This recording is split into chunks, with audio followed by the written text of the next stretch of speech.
Halo guys, salam sejahtera dan terima kasih juga masih berada di channel ini untuk menantikan info-info selanjutnya. Dan bagi mereka yang baru di channel ini, sila subscribe dan like dan komen supaya Anda tidak akan ketinggalan info-info yang saya sampaikan di channel ini.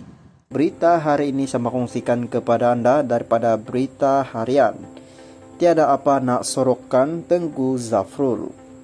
Kuala Lumpur, Menteri Perdagangan Antarabangsa dan Industri Tengku Datuk Seri Zafrul Abdul Aziz bersedia untuk memberi kerjasama penuh kepada Suruhanjaya Pencegah Rasuah Malaysia SPRM berhubung dakwaan penyelewengan dana RM600 bilion.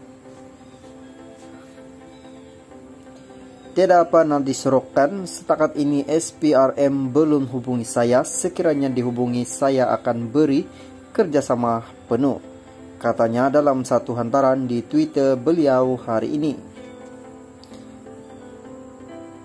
Semalam media melaporkan Tengku Zafrul dan Perdana Menteri ke-8 Tan Sri Muhyiddin Yassin bersama bekas Menteri Kesihatan Khairi Jamaluddin dijangka dipanggil memberi keterangan kepada SPRM berhubung dakwaan berlaku salah guna dana RM600 bilion ketika pandemi COVID-19.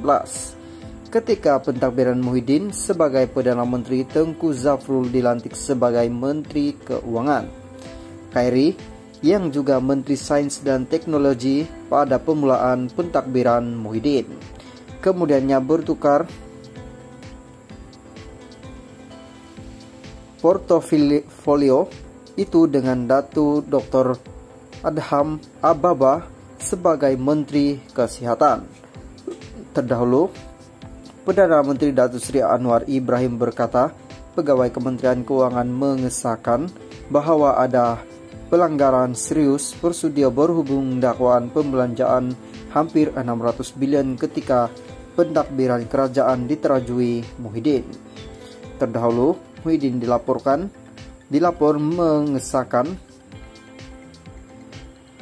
menegaskan tidak takut disiasat berhubung laporan polis dibuat beberapa pihak mendakwa beliau menyeleweng dana RM600 bilion. Pengurus CPN itu menerusi hantaran di Facebook menjelaskan tidak mungkin beliau menyeleweng dana itu memandangkan ia adalah wang individu dalam kumpulan wang simpanan pekerja KWSP serta bank yang bukan di bawah kawalannya.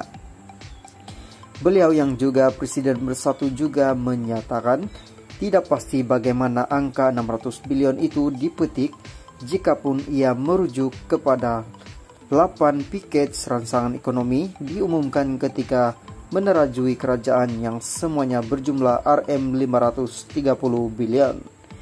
Bekas Ketua Setiausaha sulit kepada Muhyiddin, Datuk Dr. Marzuki Muhammad pula dilapor berkata dakwaan penyelewengan dana bernilai 600 bilion sebenarnya tidak wujud dan sekadar perang saraf lapuk untuk membuka pentadbiran Muhyiddin.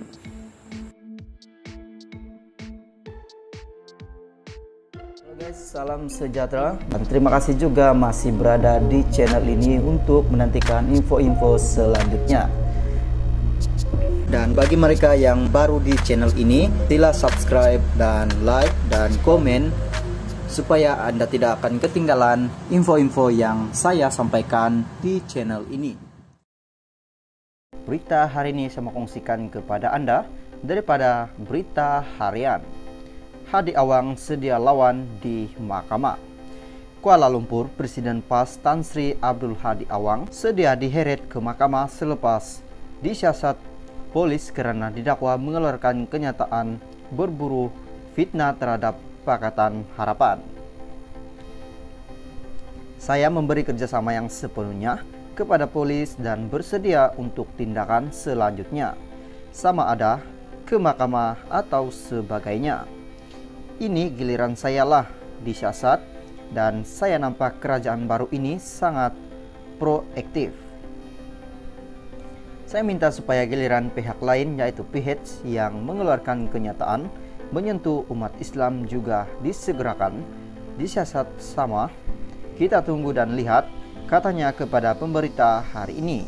Terdahulu, Abdul Hadi, 75, tiba di perkarangan Ibu Pejabat Polis Daerah IPD Sentul pada jam 2.57 petang untuk direkam keterangan berhubung satu laporan yang dibuat terhadapnya oleh ahli parlemen Kopong Lim Lip Ing pada 10 November lalu.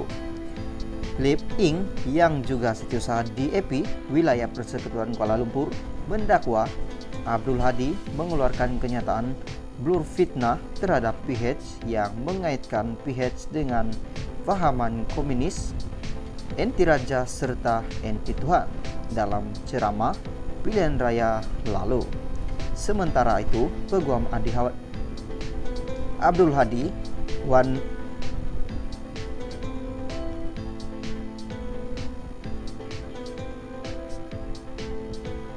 Rohim Wan Daud berkata Presiden PAS itu dipanggil untuk direkam keterangan berikutan laporan polis yang dibuat terhadapnya di IPD Sentul, IPD Dangwangi, dan IPD Alor Setar Kedah.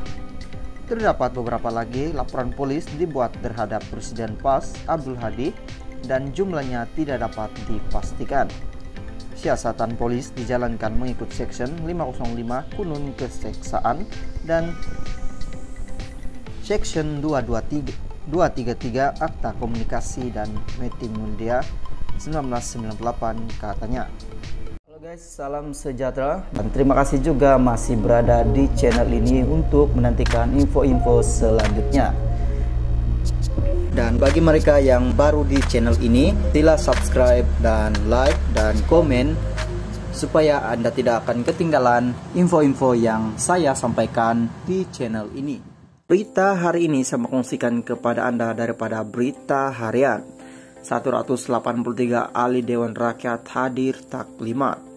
Kuala Lumpur seramai 183 ahli Dewan Rakyat Majelis Parlimen ke-15 tahun 2022 diberi taklimat persidangan Dewan Rakyat oleh Yang Dipertua Dewan Rakyat Tan Sri Azhar Azizan Harun dan Ketua Pentakbiran Parlimen Datu Nurhayati Awang hari ini. Bahagian komunikasi Parlimen Malaysia dalam kenyataan hari ini memaklumkan semua ahli turut diberi penerangan berkaitan prosedur dan perjalanan Dewan Rakyat oleh Setiausaha Dewan Rakyat Dr. Nizam Maidin.